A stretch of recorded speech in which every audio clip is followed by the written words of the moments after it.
Hello and welcome. This is Noela Mogga. Welcome to my cooking channel, Taste of South Sudan. Today I'm going to show you how to make asida. Asida is a staple food for South Sudan. We eat this with lunch and dinner. So asida is actually a meal that's cooked throughout Africa.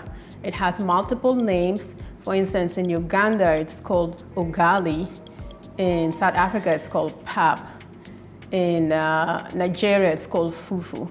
It can be made from many different flours. In South Sudan, we use sorghum, red millet, or maize flour for making asida.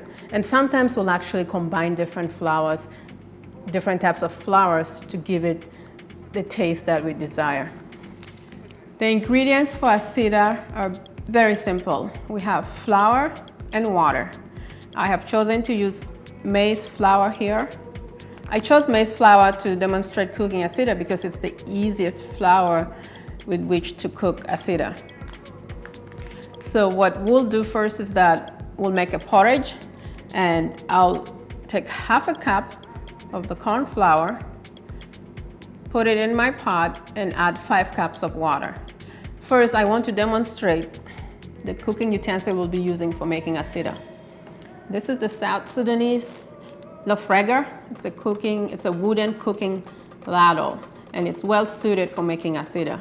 So I will be using that for making our asida, and there are 2 ways to use it. First, you can use it to stir in this motion, but when we start making the asida, we'll be adding the rest of our flour, and we'll have to be kneading in this motion in the pot, and I'll demonstrate that in a little bit. If you don't have a lofrega, don't fret. You can use a regular wooden ladle with a flat edge, and what you'll be using is you'll be making this motion to cook the asida. So at this point, I'm going to bring my porridge to a boil. If you remember, we added half a cup of corn flour in 5 cups of water. So I have here 2 cups of corn flour, and I'm going to start adding that and mixing it. So we'll add it in small quantities. We won't add all of it all at once. And then I'll start mixing like so. And I could also do this when it's still soft.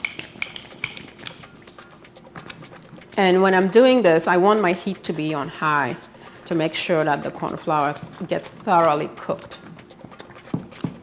So I need more flour, and I'll add some more flour.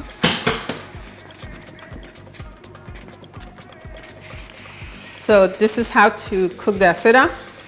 I put the flour, and now it's beginning to get thicker. I can't stir it easily, so I will use one hand to stabilize the pot right here, and with the other hand I'll hold the lofrega and bring it back and forth, so that if there are any pieces of flour that has not completely mixed, I'll be crushing it between the flat edge of my lofrega and the pot. So this is the motion you need to use. Now the question is, how do you know that it's already cooked?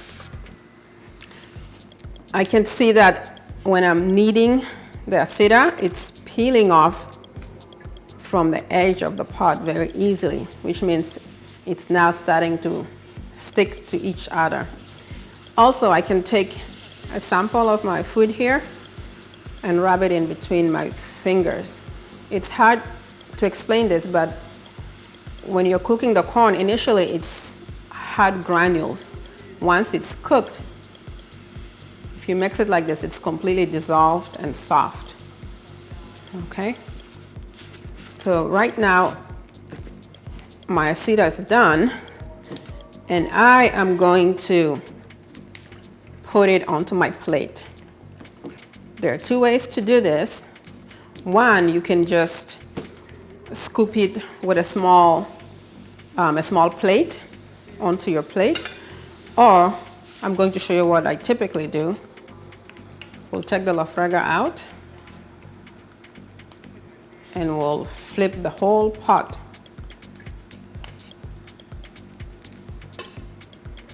onto a plate.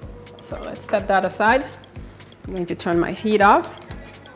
So I will flip my plate over, hold with one hand, and in one motion, turn it around.